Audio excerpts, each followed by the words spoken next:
a sprint, whatever, 40-yard dash. I'm just throwing out numbers, and you start off the blocks and you fumble, you fall, you stumble, fall, boom, get back up, fall again, get back up, run a little bit, fall again. That's kind of what my journey was like. I mean, some people maybe come out of the gates and just boom, kill it. That's cool, awesome.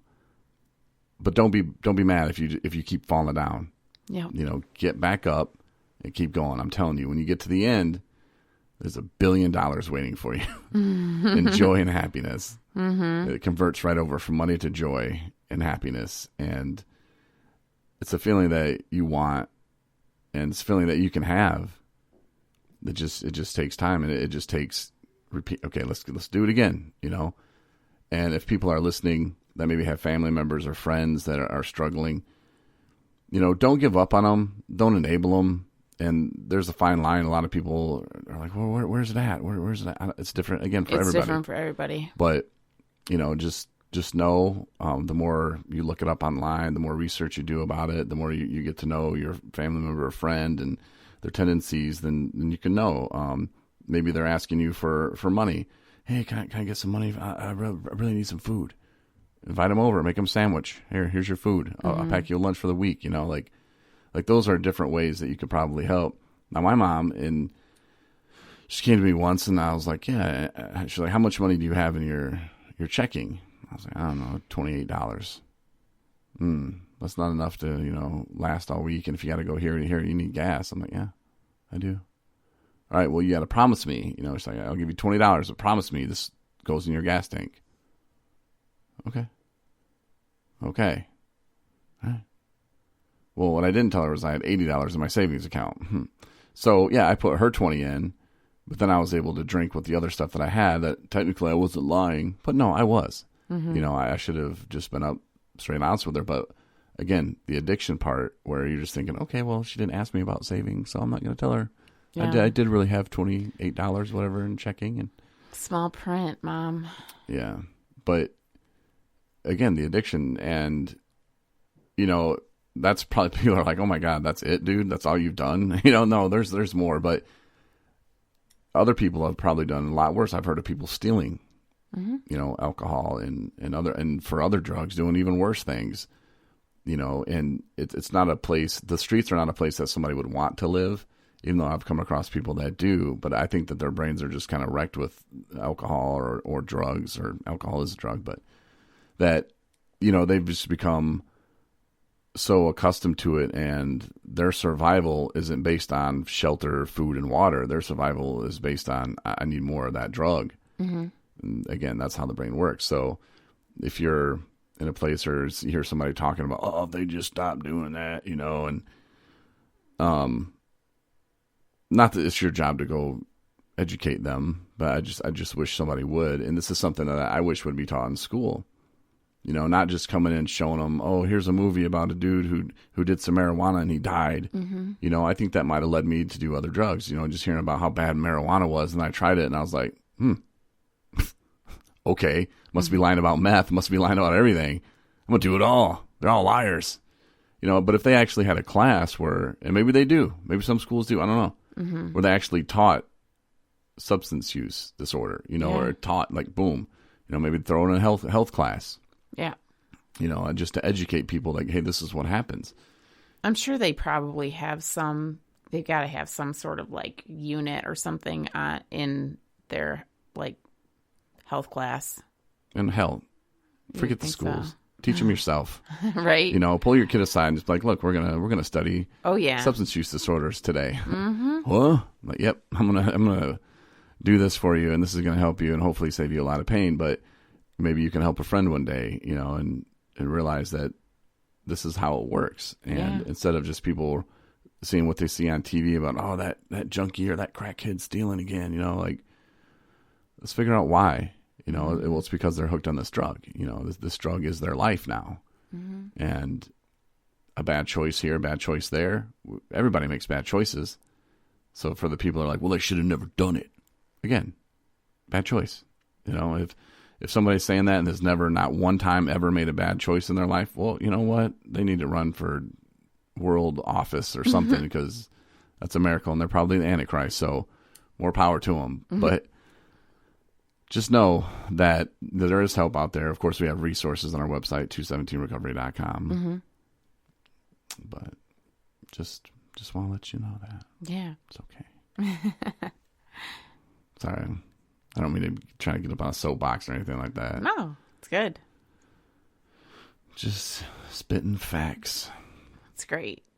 That's one thing that judge from the other day pissed me off when he was just kind of talking before the thing started, and he was like, "Oh, it's not like, it was a bunch of drunks," or maybe it already started or whatever. But he referenced somebody, and it's not like he's a bunch of drunks. And I was like, oh, this guy clearly doesn't know, And if he's ruling his court by just a bunch of drunks, that means he hasn't taken the time to educate himself to the real problem that's going on, and that saddens me a little bit. But again, we can't educate everybody. And if he's a judge and he's making $300,000 a year, whatever it is, in Charlevoix County, then maybe they should rethink about who they're electing to the judge position, and maybe dig into education a little bit more next time before they vote. And just maybe we should do that everywhere. Probably. I'm gonna run for judge. You got a lot of ideas. Thank you. Yeah. Thanks for knowing that. Thanks. But I'm too busy, actually. I got a movie to make, so. Otherwise, I would. Right. But plus, I think I'd have to step down from this because we can't do political stuff. We can't, because we're a nonprofit. So we can't really back anybody or. You're saying if you were to be running for judge? I think so. Oh, okay. We'll cross that bridge when we get to it. Let's let them figure it out.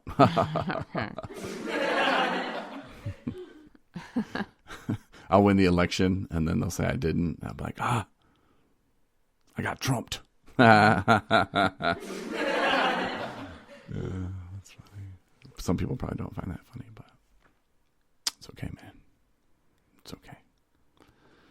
Well, you watched a movie today that you can now say you've added to your holiday collection. Yes, loved it. 4 Christmases. Yeah. Yeah, Vince Vaughn and Reese Witherspoon. Yeah.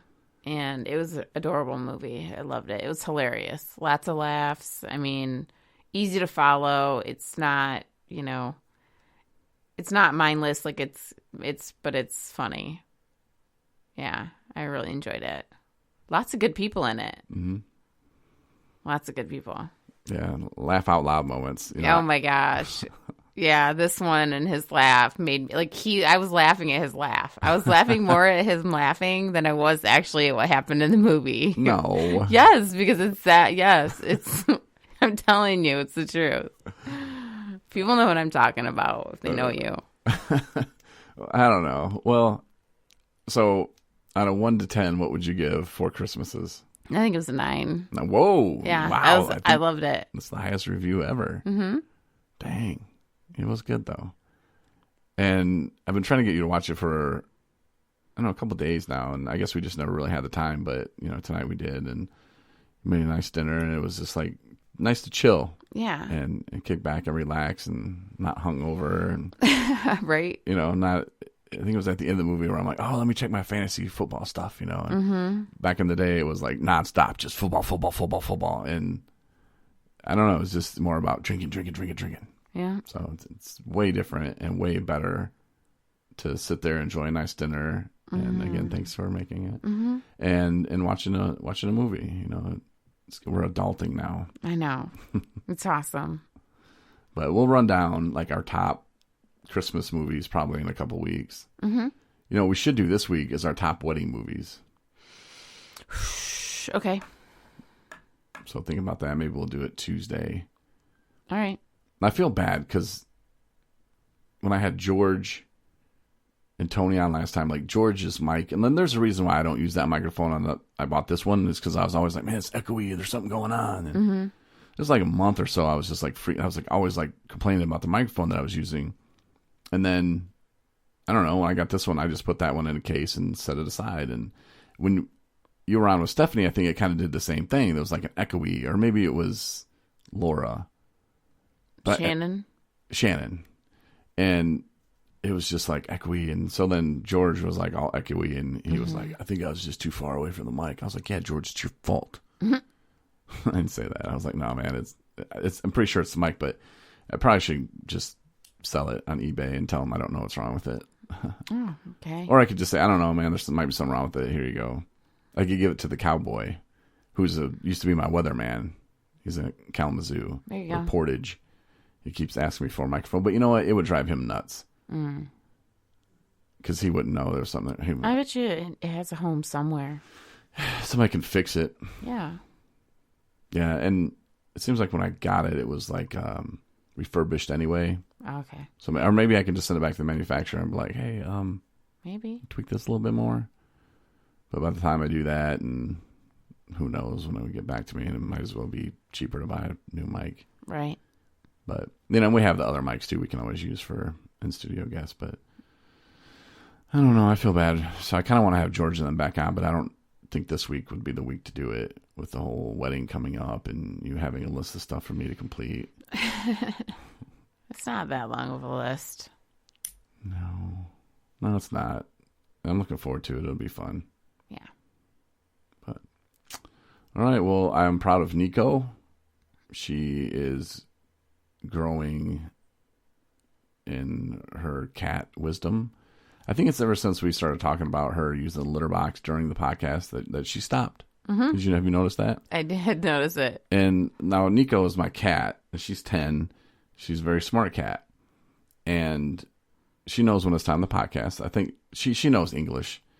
And if I tell her, like, if she's laying on me and I say, I need to get up, she'll look at me and she'll go, and she'll jump off me, you know. And I think she hears podcast and she comes to the studio. Yeah. Because like the last 3 times we've done a podcast, she's in here, just waiting for us. Like, okay, like I heard you guys say you're coming in here. Yeah. And then she'll like sit on by my feet or kind of close to the door, sort of just looking in, and just fall asleep. Now we're talking about her. She's like all looking cutie kitty at us. Yeah.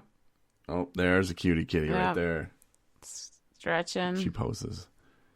Yeah. But yeah, and so I'm proud of her for not using the box when we've had podcasts going on recently. She has been very respectful. Yeah. So you're growing, Nico. Good girl. So I just wanted to get that shout out there. And also, Shane, wants to say thanks to Shane for donating today. Saw that come through. I was like, yeah. Well, thanks, Shane. I really appreciate that. Of course, he's rocking a 217 recovery hat, I believe. Mm-hmm. You hooked him up with it. He wanted one. He got the black and white one. Yeah. Which we need to do another round of like the really nice fitted black. Yeah, like the baseball hats or whatever. Mm-hmm. They're the most comfortable hat I've ever put on my head. Yeah. They're really nice. Yeah, we should get some more of those made. But we'll let you know when we do. And I was also thinking about stickers. Like if somebody wanted a sticker, like you can just email us, or maybe I'll create a form on the website. Makes it a little bit easier. Or the app. Mm-hmm. Get the 217 Recovery app. You should do that. Get our notifications. We'll let you know when we upload new stuff. But yeah, I was thinking about that. Like just stickers that we can mail out to people, to say that they support us and support people in recovery. Mm-hmm. I was thinking about that today on my drive home, my 3.5 hour drive home. Yeah. Once I can go in your window. I have one in the back of my window. You have one in yours. Mm-hmm. A special sticker. Yeah. But, yeah. I'll send some to Kevin down in St. Louis. Mm-hmm. And somebody actually a few people from China. I'm not sure if they would be. Why would somebody from China listen to us? I don't know. Because people in China need to hear about people in recovery. But I thought China was like restricted to China only stuff. What? No. That's what I heard. No, I don't know what you. Same with North Korea. No. Thought they had their own internet. They can't. They don't. They have their own internet. Mm-hmm. China does. Well, apparently not. I mean, China has no access. I do believe that there's probably some sort of. I mean, it's a whole different, language and so on. So they have probably have their own software That's and what I all was that. told in school. No,